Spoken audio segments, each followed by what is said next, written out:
दोस्तों, पुलिस प्रशासन आम लोगों की सुरक्षा के लिए बनाया गया है, लेकिन आप ज़रा ये सोच कर तो देखिए कि अगर पुलिस खुद अपनी ही सुरक्षा नहीं कर सकती है, तो फिर वो आम आदमी की सुरक्षा कैसे कर पाएगी। आज की कहानी में भी कुछ ऐसा ही होता है। एक होटल के एक कमरे के अंदर एक महिला पुलिसकर्मी की नग्न अवस्था में डेड बॉडी बरामद होती है। पुलिस जब इस मामले की जांच पड़ताल करना शुरू करती है, तो एक ऐसी सच्चाई निकलकर सामने आती है कि जिसे जानने के बाद हर कोई ये सोचने और समझने पर मजबूर हो जाता है कि आखिरकार गलती किसकी थी और गलत है कौन। नमस्कार, प्रणाम। मैं आपका भाई, आपका दोस्त अभय, और आप देख रहे हैं द कीप क्राइम। दोस्तों, आज की जो सच्ची कहानी मैं आपको सुनाने जा रहा हूँ, ये सच्ची कहानी है बिहार प्रदेश की राजधानी पटना शहर की। पटना के रेलवे स्टेशन रोड पर स्थित एक होटल है जिसका नाम है मीनाक्षी। ये बात है 20 अक्टूबर 2023 की सुबह के लगभग 10 बजे के आसपास की। दरअसल इसी मीनाक्षी होटल के कमरा नंबर 305 में एक व्यक्ति अपनी पत्नी के साथ ठहरा हुआ है जिसका नाम है संजय कुमार। संजय होटल मैनेजर विकास के नंबर पर फ़ोन करता है और कहता है कि मैं कमरा खाली कर रहा हूँ, एक बार आकर कमरा चेक कर लीजिए। विकास जब कमरा नंबर 305 को चेक करने के लिए जानता है, तो देखता है कि कमरा नंबर 305 के बगल का ही कमरा नंबर 305 का दरवाज़ा खुला हुआ है। कमरे के भीतर से कोई आवाज़ भी नहीं आ रही है, जिसे देखकर होटल मैनेजर विकास को लगता है कि शायद कहीं कुछ गड़बड़ है। इसलिए जानने के लिए कमरे के भीतर प्रवेश करता है, लेकिन होटल मैनेजर विकास जैसे ही कमरे के भीतर प्रवेश करता है, तो कमरे का नज़ारा देखकर विकास के पैरों तले से जमीन खिसक जाती है। दरअसल कमरे के फर्श पर एक महिला पुलिसकर्मी की डेड बॉडी पड़ी थी, जो बिल्कुल नग्न अवस्था में है, और उसकी वर्दी बेड पर पड़ी हुई थी। विकास जैसे ही इस तरह का नज़ारा देखता है, तो काफ़ी डर जाता है और तुरंत ही इस बात की जानकारी नज़दीकी थाने में देता है। इधर पुलिस को जैसे ही सूचना मिलती है, पुलिस अपनी टीम के साथ होटल में पहुंचती है और जाकर कमरा नंबर 305 का काफ़ी बारीकी से मुआयना करती है। पुलिस जब डेड बॉडी को चेक करती है, तो मालूम चलता है कि महिला के सीने पर गोली मारी गई है और कमरे के फर्श पर काफ़ी मात्रा में सिंदूर बिखरा हुआ है और बेड पर 2 पिस्टल भी पड़ा हुआ है। पुलिस जब इस पूरी घटना के बारे में होटल मैनेजर विकास से पूछताछ करती है, तो विकास कहता है कि साहब 19 अक्टूबर को एक व्यक्ति ने पति और पत्नी के नाम पर कमरा बुक करवाया था, जिसका नाम है गजेंद्र कुमार यादव, जिसकी उम्र है लगभग 30 साल के आसपास, जो कि जहानाबाद जिले के दमुआ गांव का रहने वाला है। और जो डेड बॉडी कमरे में पड़ा हुआ है, वो किसी और का नहीं बल्कि गजेंद्र की ही पत्नी शोभा कुमारी का है। पुलिस सबसे पहले शोभा कुमारी की डेड बॉडी को अपने कब्जे में लेती है और फिर उसे पोस्टमार्टम के लिए भेज देती है। पुलिस को लगता है कि शायद शोभा की हत्या किसी और ने नहीं बल्कि उसके ही पति गजेंद्र ने ही किया है। इसलिए पुलिस सबसे पहले तो अज्ञात अपराधियों के खिलाफ धारा 302 का मुकदमा दर्ज करती है और फिर गजेंद्र से पूछताछ करने के लिए अगले ही दिन 20 अक्टूबर 2023 को गजेंद्र के गांव दमुआ में उसके घर जाती है।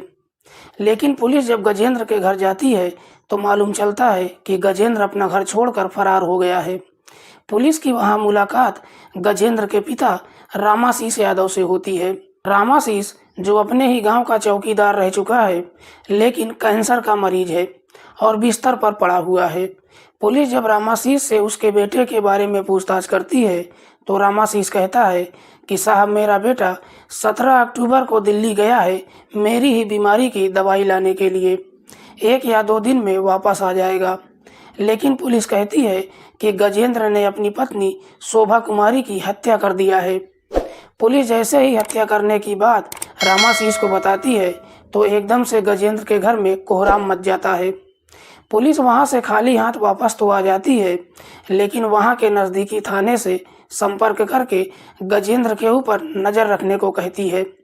धीरे धीरे लगभग 1 सप्ताह का समय गुजर जाता है, लेकिन गजेंद्र का कहीं कुछ पता नहीं चलता है। गजेंद्र का जब कहीं कुछ पता नहीं चलता है, तो आखिरकार पुलिस मजबूर होकर 28 अक्टूबर 2023 को फिर से दमुआ गजेंद्र के घर जाती है और उसके पिता रामाशीष को ही अपनी हिरासत में ले लेती है और उसको लेकर पटना चली जाती है। जैसे तैसे इस बात की जानकारी गजेंद्र को मालूम चल जाता है। इधर गजेंद्र को जब मालूम चलता है कि पुलिस ने उसके ही पिता को हिरासत में ले लिया है, तो आखिरकार 30 अक्टूबर 2023 को गजेंद्र जहानाबाद की जिला अदालत में जाता है और आत्मसमर्पण कर देता है। इधर पुलिस वालों को जब मालूम चलता है कि गजेंद्र ने अदालत में सरेंडर कर दिया है, तो पुलिस भी अदालत जाती है और कुछ दिनों की रिमांड पर लेकर गजेंद्र को अपने साथ पटना पहुंच जाती है और फिर गजेंद्र से उसकी ही पत्नी शोभा कुमारी की हत्या के बारे में पूछताछ करना शुरू करती है। गजेंद्र भी पुलिस के सवालों के आगे ज़्यादा देर टिक नहीं पाता है और आखिरकार मजबूर होकर अपनी सारी सच्चाई कबूल कर लेता है।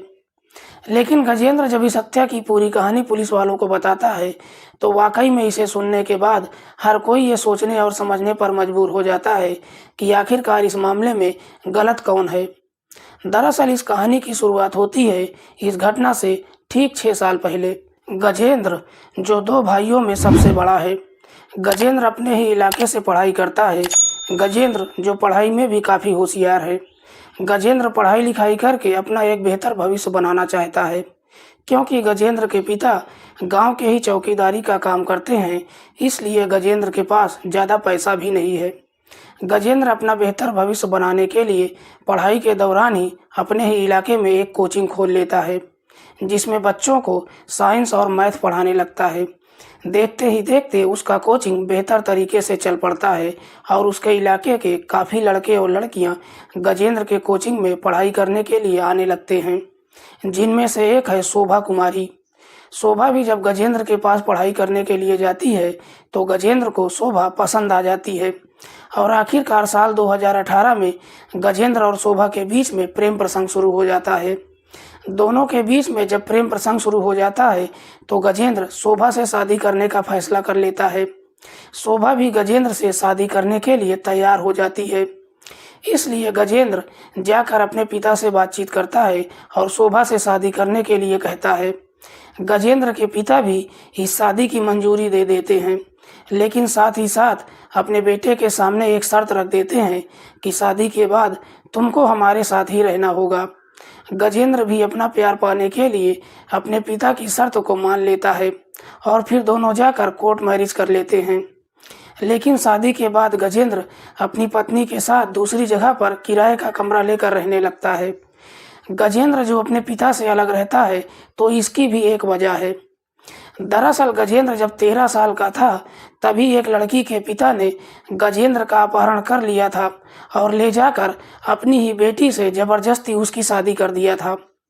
दरअसल बिहार के कई जिलों में आज भी ये प्रचलन है कि लोग जब अच्छे भले परिवार का लड़का देखते हैं, तो जबरदस्ती उसका अपहरण करके अपनी बेटी से उसकी शादी करवा देते हैं। गजेंद्र की जब शादी हो जाती है, तो उसके बाद गजेंद्र के पिता भी रीति रिवाज के तहत इस शादी की मंजूरी दे देते हैं। लेकिन यह शादी गजेंद्र की मर्जी के खिलाफ हुई थी, इसलिए गजेंद्र उस लड़की के साथ रहने के लिए तैयार ही नहीं होता है। शादी के बाद गजेंद्र अपने घर में तो आ जाता है, लेकिन जैसे ही बालिग हो जाता है, तो अपने पिता से कहता है कि जिस लड़की के साथ मेरी शादी हुई है, मैं उस लड़की के साथ किसी भी कीमत पर नहीं रह सकता हूँ। जब अपनी पहली पत्नी के साथ रहने से साफ इनकार कर देता है, तो आखिरकार कुछ दिनों के बाद पति और पत्नी के बीच में तलाक हो जाता है। इसलिए गजेंद्र जब शोभा के साथ शादी करता है, तो दूसरी जगह पर किराए का कमरा लेकर शोभा के साथ रहने लगता है। 1 साल का समय जब गुजर जाता है, तो गजेंद्र एक बच्ची का पिता भी बन जाता है। लेकिन गजेंद्र जो सरकारी नौकरी की तैयारी कर रहा है, लेकिन चाहकर भी उसको कोई सरकारी नौकरी नहीं मिल पाती है। इसी दौरान बिहार पुलिस में कांस्टेबल की भर्ती निकलती है। गजेंद्र अपनी पत्नी का फॉर्म भर देता है, साथ ही साथ अपनी पत्नी को पढ़ाता भी है।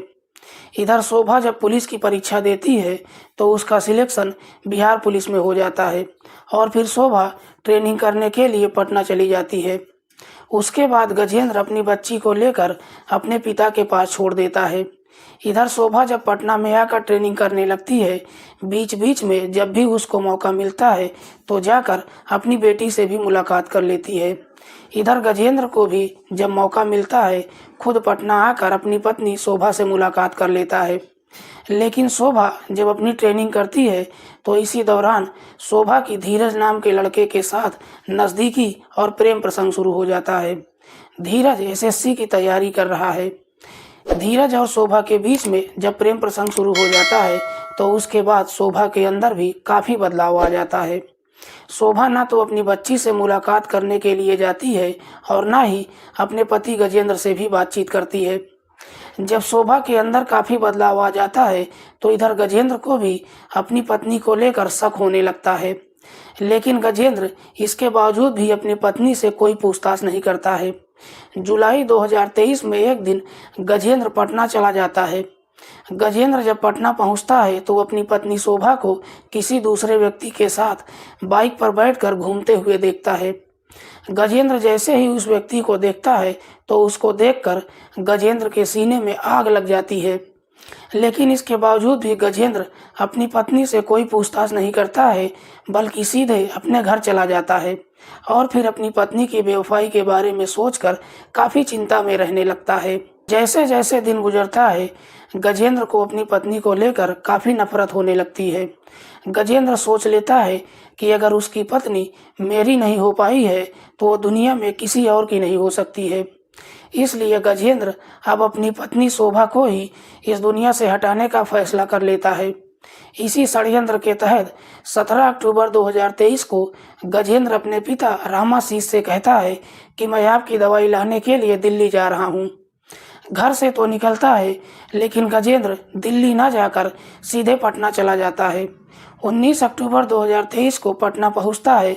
मीनाक्षी होटल में जाकर कमरा नंबर 303 बुक कर लेता है और जब घर से निकलता है तो अपने साथ एक बैग भी रख लेता है और उस बैग में 2 पिस्टल भी रख लेता है। 19 अक्टूबर की रात को लगभग 9 बजे के आसपास गजेंद्र अपनी पत्नी शोभा के नंबर पर फ़ोन करता है और कहता है कि मैं पटना में एक होटल में ठहरा हुआ हूँ, तुम मिलने के लिए आ जाओ। हालांकि गजेंद्र शोभा से काफ़ी रिक्वेस्ट करता है, तब कहीं जाकर शोभा कहती है कि ठीक है, मैं कल सुबह तुमसे मिलने के लिए आऊँगी। अगले दिन 20 अक्टूबर 2023 को सुबह के लगभग 8 बजे के आसपास शोभा अपने पति से मिलने के लिए मीनाक्षी होटल के कमरा नंबर 303 में पहुंचती है। लेकिन शोभा जैसे ही कमरे के भीतर प्रवेश करती है, गजेंद्र जब अपनी पत्नी को देखता है कि उसकी मांग में सिंदूर नहीं है तो इसी बात को लेकर दोनों के बीच में लड़ाई झगड़ा शुरू हो जाता है। गजेंद्र कहता है कि अगर तुम्हारी मांग में सिंदूर नहीं है तो मैं सिंदूर भी लाया हूँ और मैं अपने हाथों से तुम्हारी मांग में सिंदूर भर देता हूँ। लेकिन शोभा इसके लिए साफ मना कर देती है। जैसे ही मना कर देती है, इसी बात को लेकर दोनों के बीच में फिर से जब लड़ाई झगड़ा शुरू हो जाता है तो सिंदूर की डिब्बी फर्श पर बिखर जाती है और सारा सिंदूर फर्श पर इधर उधर बिखर जाता है। बिखरे हुए सिंदूर को जब गजेंद्र देखता है तो उसके अंदर इस तरह से गुस्सा भर जाता है कि तुरंत ही अपने बैग से पिस्टल निकालता है और अपनी पत्नी के सीने पर सटाकर फायर कर देता है, जिसकी वजह से घटना स्थल पर ही शोभा की मौत हो जाती है। उसके बाद गजेंद्र शोभा के शरीर पर जो वर्दी थी उसे उतार कर बेड पर रख देता है। दोनों पिस्टल को भी बेड पर ही रख देता है और वहां से लगभग 9:30 बजे के आसपास होटल से बाहर निकलता है और वहां से सीधे दिल्ली निकल जाता है। वाकई में दोस्तों, गजेंद्र जब ये पूरी कहानी पुलिस को बताता है तो पुलिस गजेंद्र को अगले दिन जिला अदालत में पेश करती है, जहां से उसको गंभीर धाराओं में मुकदमा दर्ज करके जेल भेज दिया जाता है। दोस्तों, आज की कहानी सुनाने का उद्देश्य किसी को परेशान करना नहीं है, किसी की भावनाओं को आहत करना नहीं है। हमारा उद्देश्य समाज में हो रहे अपराध के प्रति आपको जागरूक करना है। मिलते हैं किसी और सच्ची कहानी के साथ, तब तक के लिए नमस्कार, जय हिंद।